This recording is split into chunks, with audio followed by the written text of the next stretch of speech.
And I will introduce our next speaker. Her name, and you heard a little bit of her share before, her name is Chrissy Caine. She's an award-winning singer and performer. She's had 45 years of experience in the recording industry, TV, musical theatre, live performances. She's a showgirl, and I've got my blingy lights up tonight because I love a bit of showgirl as well. She's coming from the UK, but she's lived and worked all over the world. She's appeared in hundreds of TV moments in 22 different countries, and she currently resides in Italy's Amalfi Coast. Oh my goodness, what a fantastic place to live! I am going to hand over to you, Chrissy. Wow, thank you, Annie. That sounds amazing. I didn't realize I'd done all that. In fact, I'm not on the Amalfi Coast this evening. I'm just outside of London, as I mentioned, because I'm here supporting my daughter, who's just moving into a new house, and we've got all renovations. We've got a whole building site going on behind us here. And the title of my talk that I am giving out and about, and I think I'm going in the direction that I will be a speaker eventually, because I do still sing. However, I think I'm talking more than I'm singing these days. And the title of my talk to inspire women is Step Up and Speak Out.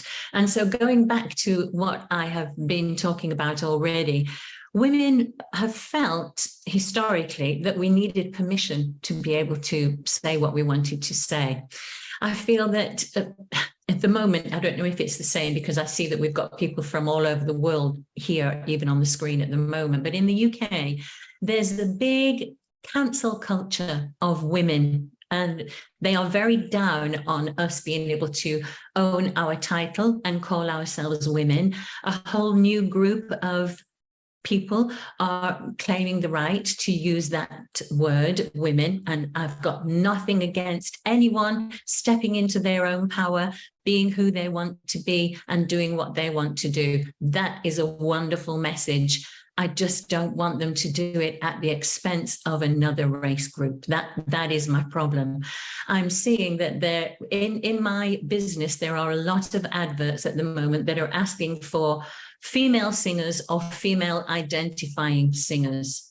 Now, there are already not enough jobs available for older, maturer actresses and singers in the entertainment industry, and we're now cutting those down by 50% by opening this up to female identifying performers as well.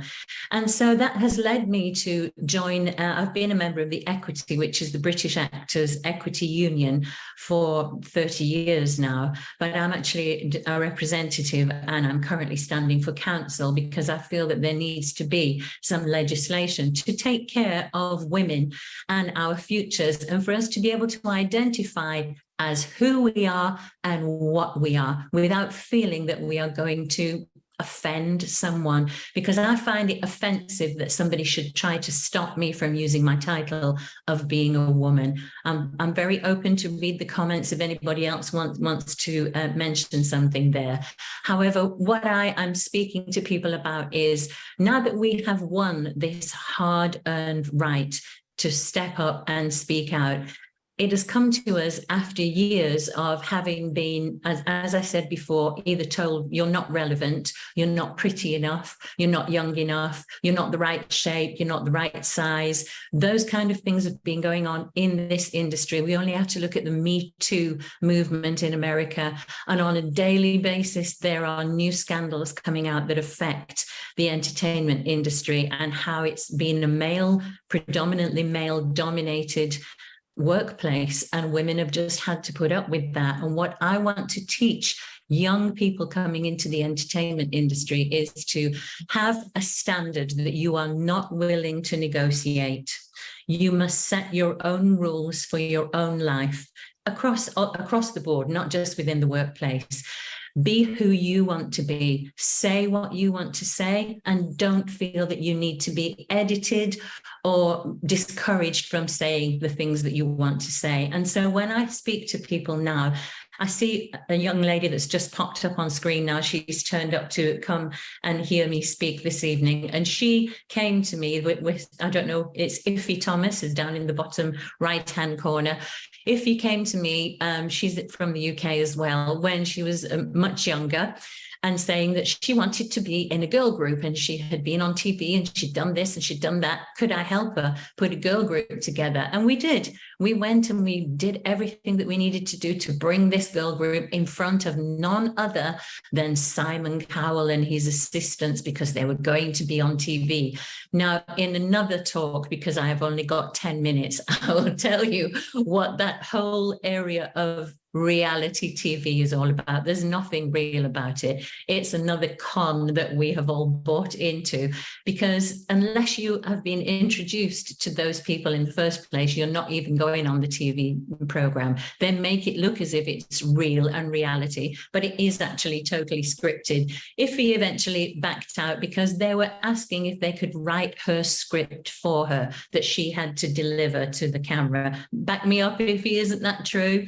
They told her, you must say this, this, this, and this, that your mother couldn't afford to send you to lessons, the X, Y, and Z. And she refused to do that. So even when you've made it onto the TV, we are still being censored and still being told how we can be more acceptable. And my message to anyone that wants to sell a product, sell a business, sell their own capabilities is be true to yourself.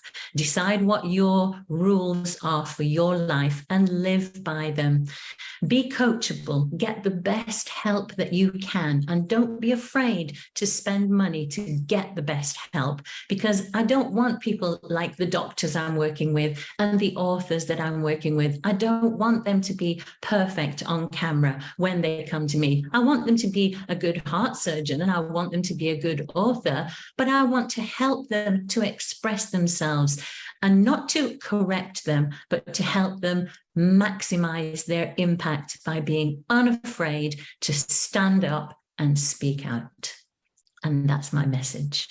I love what you shared there, and thank you for being brave and bold and just putting it out there for women. You know, I think for women, supporting women in an industry is just so important, you know. And while we want to, you know, support all and love everybody, but we also realize that women have, you know, statistically in every single industry have a lot of challenges, a lot of room to grow to get equality.